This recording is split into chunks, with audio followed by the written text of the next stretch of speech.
I like my coffee like I like my social interactions. I don't like coffee. I am an animal of habit, an antisocial animal, and these habits can sometimes get me into trouble.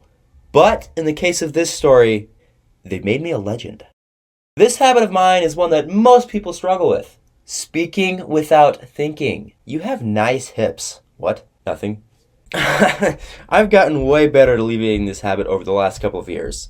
I would say that 90% of the time I think about the words I'm saying before I say them. That 10% though, oof, that's where things get rough. If you were to meet me in real life, you probably would not view me as a very charismatic person. I mean, I can successfully talk to the standard gas station cashier without being too socially awkward. Okay, here's your change, and enjoy those honey roasted peanuts. You too. But man, talking to women, that scares me. The combo of not being very charismatic and the habit of speaking without thinking may be why I was shocked that these girls received my comment so well. Behold, my two friends that were with me at the time of the incident, resident, I'm calling it that from now on. To keep their identities a secret, I'm going to assign them fake names. Bruh. Jeez Louise. Oh my gosh. That's staying. Okay, what do you guys want your fake names to be? I'll be Mogami. Mogami? I don't know who that is. He's a character from a TV show. TV show. And for you, sir? I'll be Daniel. Daniel? You want Daniel? Hey, Daniel's a great name. Me and my two friends were walking to their house from my local school. I can't remember why we were there, especially since I don't go to that school. Something about throwing plungers. Between their house and the school, there's a cul-de-sac that you go past. Me and my friends were walking along, minding our own business, talking about something I don't remember. Probably the best way to throw a plunger. At that point in time, it hadn't been fully developed yet. It was mostly just asphalt and sidewalk, no houses. It was pretty a popular hangout spot for some of the high schoolers. There were cars, bikes, and people up there. Teenagers.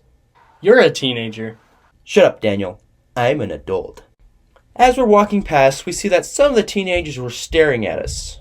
Most of them were girls, with a few dudes sprinkled here and there for color. And the next part, I don't know if I'll fully internalize. If you want something weird to do that makes people uncomfortable, do this. They start catcalling us. It was weird. I'm ugly. They're not, I am. It was a big cul-de-sac. We were at the mouth, and they were all the way at the end. It was far enough away that they kind of had to yell, and I couldn't fully hear most of what they were saying, but I did hear this. Can we get your number? You guys are so hot. They were obviously joking, making fun of us, if you will. They didn't actually think we were hot. Remember that habit I told you of? In this scenario, it came in handy, and I timed this so perfectly. I replied, "Thanks, but I'm afraid we can't say the same thing about you guys." Laughter. Laughter from my friends and laughter from the squad of girls across the way. They seemed impressed. Somebody stood up to their antics with a decent comeback and perfect timing. We were a little bit worried that some of the dudes there would want to come beat us up because I basically called their girlfriends ugly. We kind of looked at each other and Mogami was like, "If they come after us, we're running into that field over there." Don't worry, we were fine. All those girls thought we were funny. One last detail. We were almost to my friend's house when I see this car start to pass us. I recognize it from the cul-de-sac and one of the girls that was there. As she drove past us, she smiled and waved at me. I smiled and waved right back. Me and my two friends now refer to that cul-de-sac as the Circle of Riz. What happens here? I'm sure this is the girl that found you attractive. I'm sure some women would find you It must be attractive. this one. I'm sure somebody else would find him attractive, but not me. Just not any of us.